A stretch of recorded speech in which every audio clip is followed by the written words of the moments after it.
Hey everyone, welcome back to my YouTube channel. My name is Daniel, and today in this video I'll be showing you my round 3 game from my Mid-American Action Tournament. This happened in March, and my online rating at the time was 1615. So in fact, in this video I'll actually be showing a loss that occurred during this tournament. At the time, around this period in March, my chess wasn't going too well.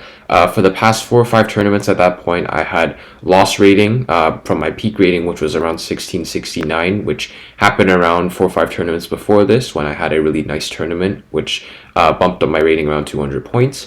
But afterwards, I started to stagnate a little bit for my rating, and my rating started to drop in the last 4 or 5 tournaments before this. And in fact, this was my first tournament in a while that I had actually managed to gain rating. So after this tournament, I went from 1615 up to 1631. So this is an example of how my chess was at the time. The quality isn't the greatest, and also the quality of play for my opponent isn't also the greatest, because at the time I was around 1600, so both of our ratings were 1600, and the quality of play is a bit lower than what it is today. So I was playing black, and let's take a look at what happened in the game. So e4, c5, and here we went into a Trompowsky. At the time I played e6. Now I also vary with g6 sometimes. Some opening moves, not much to explain here. This is about the first critical moment, we'll say. So after knight to b3, my plan is obviously to push c4 here and try to play d3 and get this really nice clamp on white's position. But I realize here if I play c4, then there's knight takes d4. So I firstly consolidate with the move e5 so that there is no knight takes d4. h3, my opponent didn't realize my plan. Here I play c4, takes, knight to d2. Here I played the move knight to a5. I had also contemplated the move d3, but I realized d3 doesn't really do much. The reason for that is because although I have this clamp right here, d3 and c4, it's actually really temporary because my opponent can reroute to b1 and a2 after the bishop gets kicked. And this pawn is under a lot of pressure. And if this pawn falls, then the d3 pawn also falls, and it's not really pleasant for me then. So instead, I play the move knight to a5 first, bishop to b1, anticipating the d3 push. I play castles, king safety, bishop to a2, as I mentioned, rerouting. Now there's 2 pieces on my c4 pawn, and I only have 1 piece defending. Rook to c8, simply defending the c5, the c4 pawn. Rook to b1. My thinking with this move is that probably white wants to lash out with the move b4 at some point. Rook to e8. I didn't really see much of a problem. Obviously, my quality of the play was lower, so I just played a random move, see what happens. My opponent does lash out with b4. D takes c3. So obviously it's attacking my knight, but I take this pawn to counterattack their knight. B takes a4. C takes d2.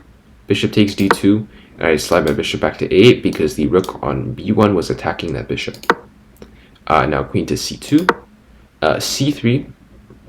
I'm not worried about bishop takes c3 because I have queen to c7, and there's quite a lot of pressure here with this pin. Well, my opponent still plays bishop takes c3, I play queen to c7. Rook a to c1, in fact this is a bit of a mistake because here I have the move bishop to a3. So bishop to a3, I attack the rook. Obviously the rook can't move because then I play queen takes c3 and I'd be winning a piece. So basically he had to sacrifice his rook for my bishop. First he plays knight to g5, trying to maybe see if there's some, obviously there's a threat on f7, seeing if I would obviously see it. Here I play this really weird looking move, knight to h8. Knight to h8 is actually the best move to protect this f7 pawn.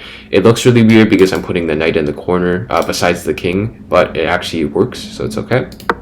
Knight back to f3. Here I take the rook takes, and here I play h6 so I could move my knight back to g6 without the threat of knight to g5. Queen to d3, setting up some discoveries here maybe in the future. Obviously not currently, unless white wants to play bishop d2, bishop b2, because the rook is currently unprotected.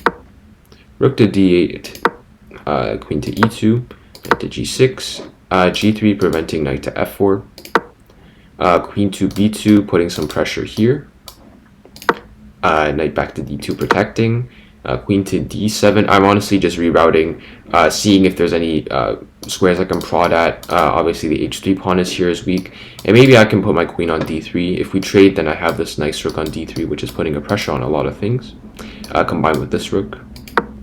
Knight to c4. Here I play queen to d3, going for my idea. Takes. And now I thought I was pressuring a lot of things here, considering both of my rooks are really active. This bishop's putting some pressure on this e4 pawn as well. King to f8. Here I drop my rook back to d8. Honestly speaking, I'm not too sure why I did not take this pawn on e4. I guess I'm not really too sure. I don't really remember the time situation either, which is why but I do not think I was low on time at this point, considering at the time I played decently quickly, so I think I still had quite a bit of time. Honestly, I'm not too sure, but bishop takes e4 now looks really glaring to me. This is how I play rook to d8, dropping my rook back. Rook to b6, landing this knight on this really nice elbow square on b6, attacking my rook and my bishop. Rook to c7. Bishop d5 again, in my mind a pretty nice move, putting another piece on a nice elbow square. I play bishop takes d5, knight takes d5. Here I play rook to c4, putting some pressure on some of these pawns here, and maybe threatening to double up on the future and pressure this bishop even more. Rook to d1, rook to f8. I had noticed that there was the threat of knight to e7 check or knight to f6 check. Rook to f8, simply getting out of that threat. Here I take a pawn, and then I check. Here I know, however, I was really low on time, because this is why I actually ended up losing the game. So h4, my opponent just decides to play on, I pin the bishop. And here I had about 10 seconds left, and here I was trying to find a plan to try to somehow win 2 minor pieces for a rook, and then I will be up this minor piece, and I should be able to wipe out these pawns and win the game really cleanly. Here in this position, in fact, I play rook takes a5. I win another pawn. My threat is to come back to a3 and put some more influence on this pin. King to d3. I play rook to b5. Here, the best move is to play rook to a4, computer suggests, putting some pressure on these 2 pawns.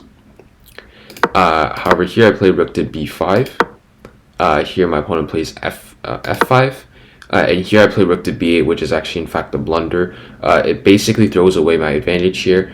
My opponent, credit to my opponent, finds the best move, rook to g1. Here I play rook takes c3 because there's obviously some threats here, and there's actually no good way for me to defend it. f6 doesn't do much because there's a pin here, so there's knight takes f6. So here I have to sack back the material. Here I'm really low on time. I wasn't really thinking straight. Here my opponent continues to find the best move, credit to my opponent, f6, putting more pressure on this g7 point. And here after takes, I actually end up losing on time, but in fact the position is completely lost here. Just to show some variations to show how my opponent is completely winning. F takes g6, for example, after rook takes g6.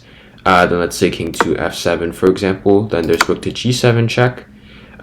Obviously, okay, so if king to e8, then there's a lot of ways to win. In fact, rook to e7 is the cleanest. After king to d7, there's f7. And in fact, no good way of stopping promotion. For example, let's say h5. Obviously there's rook to e8 check, rook to e8 checkmate here. That's the main threat because the knight covers e7 and c7, and this pawn supports the e8 square.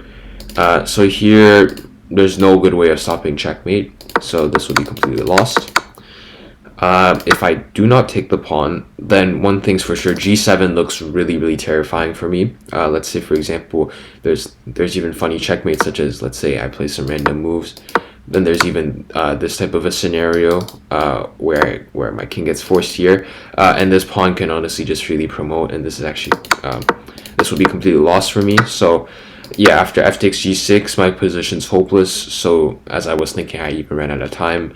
But I was still completely hopeless either way, even if I continued to play on.